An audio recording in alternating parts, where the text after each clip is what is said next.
नमस्कार। जय श्री कृष्ण।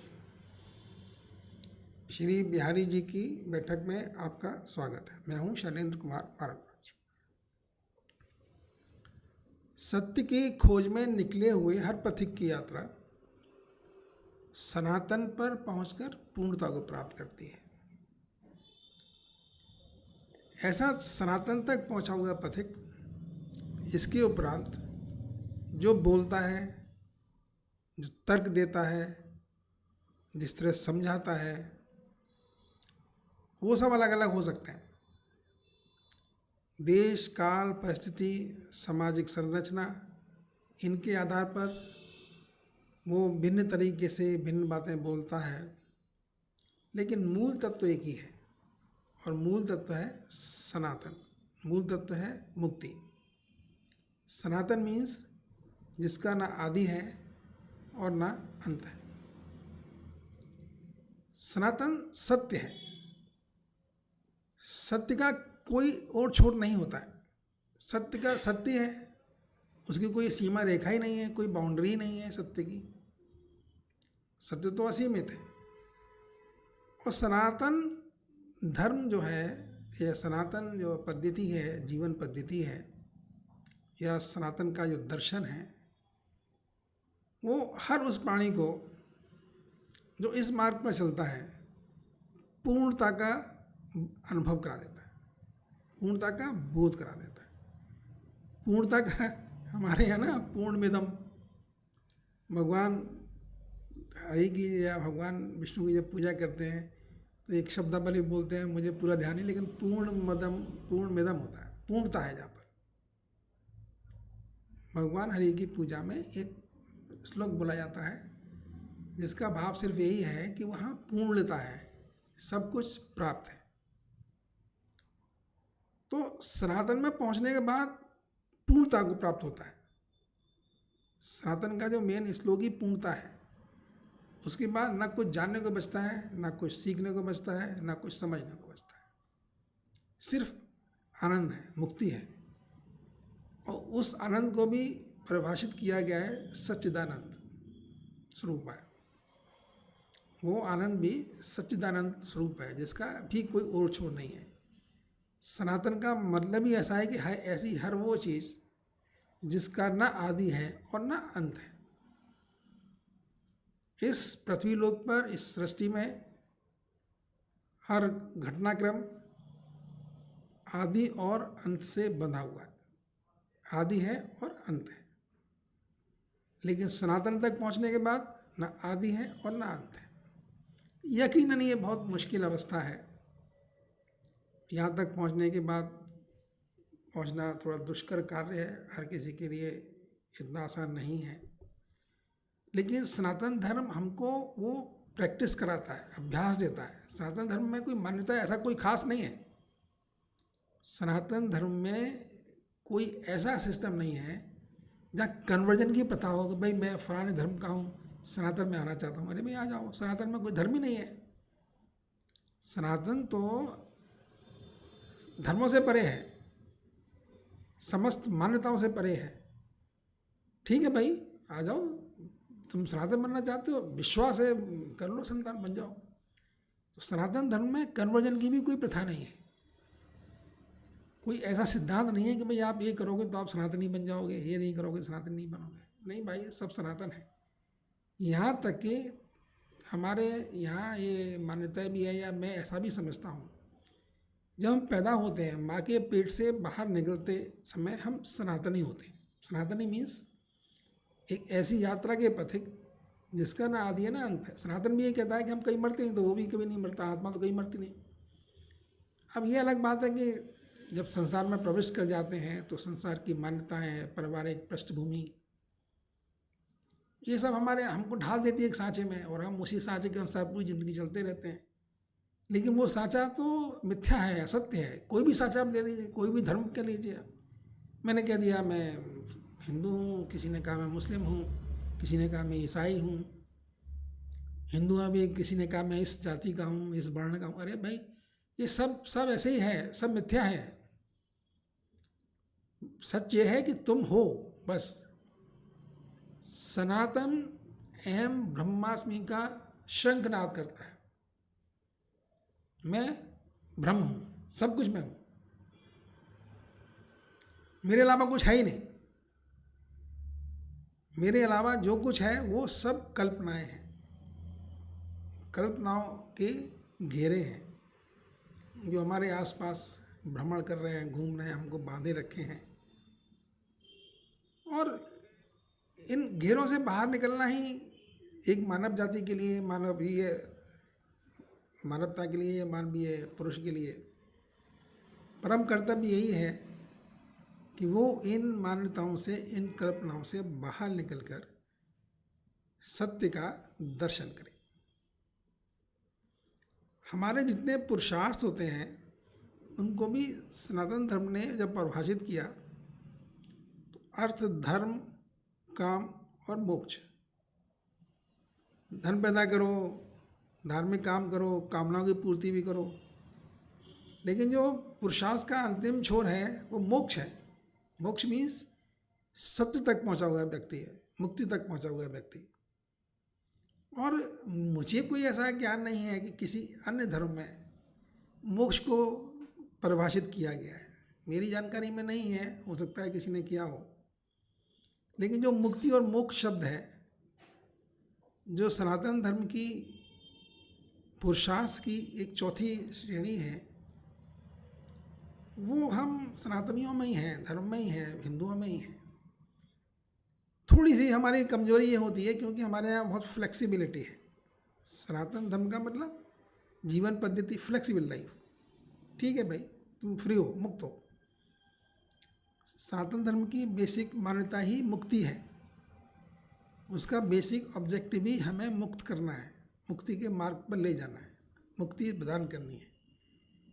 तो जो धर्म हमको मुक्ति प्रदान करने के लिए बना हुआ है, जो जीवन पद्धति हमको मुक्ति की ओर ले जाती है, वो हमको बंधनों में कैसे बांधेगी कि भाई ये करो और ये ना करो, ऐसा तो होगा नहीं, मुक्ति तो बंधेगी नहीं। तो सनातन धर्म की जो प्रारंभिक और अंतिम अवस्था यही है कि वो हमको मुक्ति तक ले जाना चाहता है, मोक्ष तक ले जाना चाहता है। और इसीलिए वो हमें किसी बंधन में भी नहीं बांधता, इसीलिए कभी हार्ड और कड़े नियम बना करके भी हमको परिभाषित नहीं करता है कि भाई ये करो ये ना करो, मुक्त कर देता है फ्रीली, या तुम्हारी मर्जी आए सो करो, जो जाओ सो करो। वो हमारी जो बुद्धिमत्ता है ना, जो नैसर्गिक बुद्धि है हमारे अंदर, वो उस पर यकीन करता है। सनातन धर्म कहता है कि हर आदमी बुद्धिमान है, उसको अपने भले बुरे का पहचान है। बस जो धर्म में प्रचारक हैं या सनातन धर्म के जो अनुयायी हैं, उनका एक काम है कि वो सत्य का प्रचार करें, बोलें सत्य क्या है। अब जिसको समझना है वो समझ लेगा, जिसको जितने % समझना है उतना समझ लेगा, लेकिन सत्य का प्रचार करना बहुत आवश्यक है। और यही सनातन धर्म की संन्यास प्रथा का भी एक मूल अंग है। हम लोग सत्य पे बात करते हैं। संन्यास धर्म और जो हमारे संस्कृति है उसमें जो संत पुरुष होते हैं, साधु सन्यासी होते हैं, उनका जो बेसिक दायित्व है वो सत्य को उजागर करना है। झूठ के लिए हम लोग प्रोपेगेंडा फैलाते हैं, बड़े बड़े होर्डिंग्स लगाते हैं, न जाने क्या क्या करते हैं, टीवी और सीरियल्स जो कुछ बोलते हैं, एडवर्टाइजमेंट करते हैं। लेकिन सत्य को सिर्फ प्रकट करना होता है।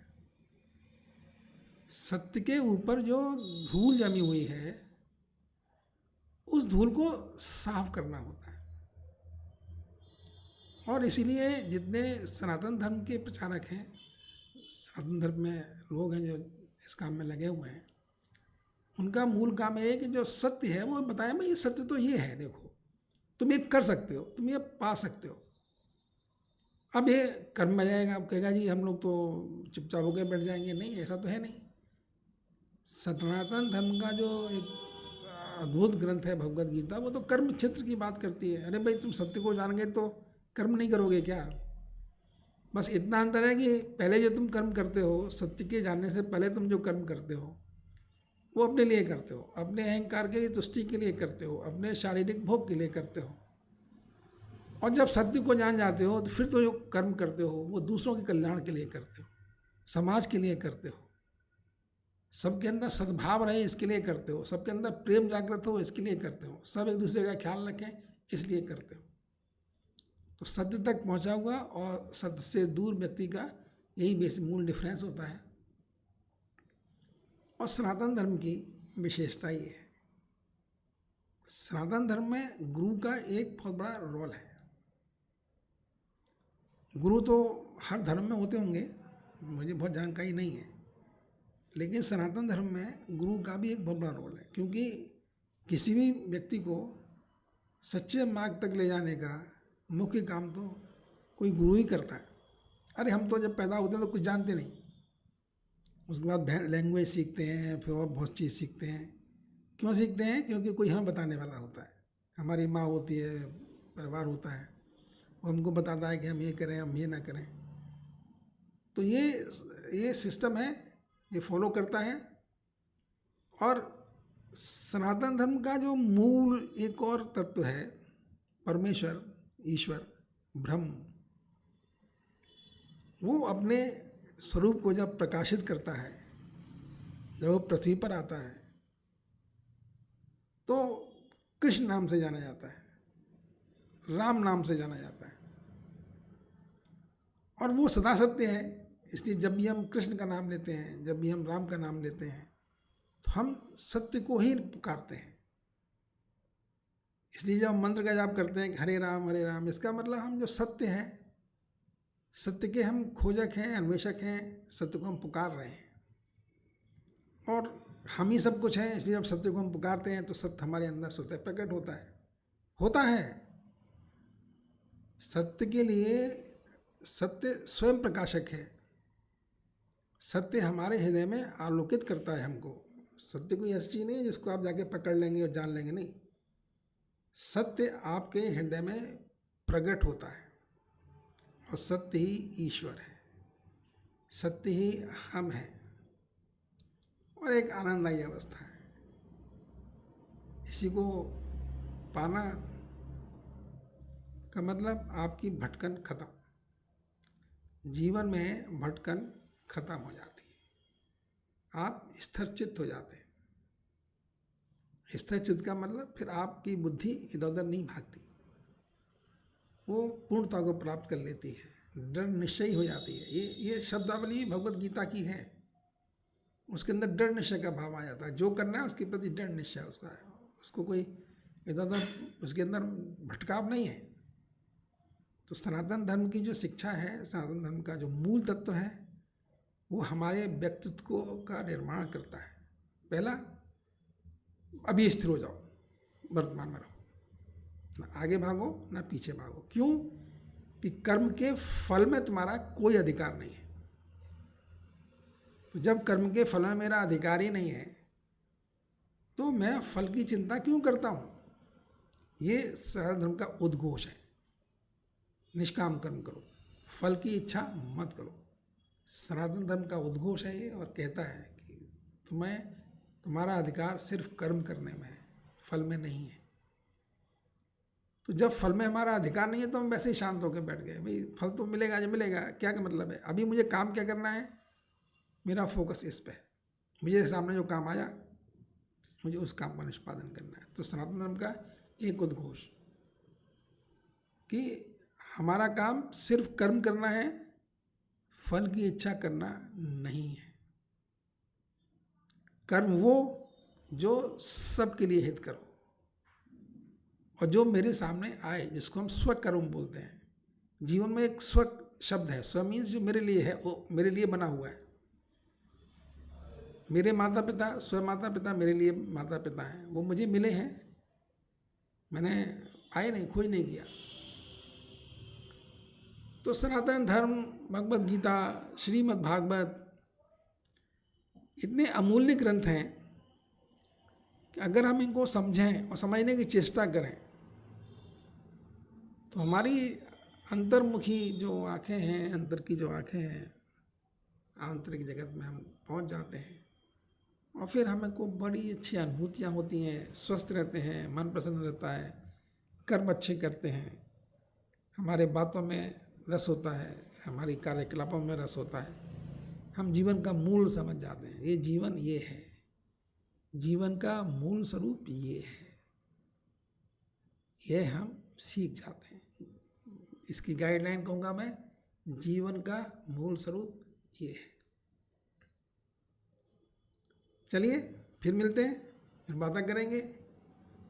उम्मीद है आप मुझे मदद करेंगे, सहायता करेंगे सनातन धर्म की विशेष बातों को जन साधारण तक पहुँचाने के लिए। आप श्री बिहारी जी की बैठक से जुड़ें, ऐसी मेरी कामना है, क्योंकि ये बहुत इम्पोर्टेंट काम है। सनातन धर्म को सही ढंग से पेश करना ये थोड़ा मुश्किल है, कर नहीं पाते लोग, जानकारी भी नहीं है, हम फंसे हैं। तो मैं एक छोटा सा पुरुषार्थ करने की चेष्टा कर रहा हूँ, प्रभु कृपा से, ईश्वर की, कृष्ण जी की कृपा से, मेरे गुरु की कृपा से। आप भी सहयोग करिए, जुड़िए, हमारे साथ बैठिए, संपर्क करिए। धन्यवाद जी। जय श्री कृष्ण।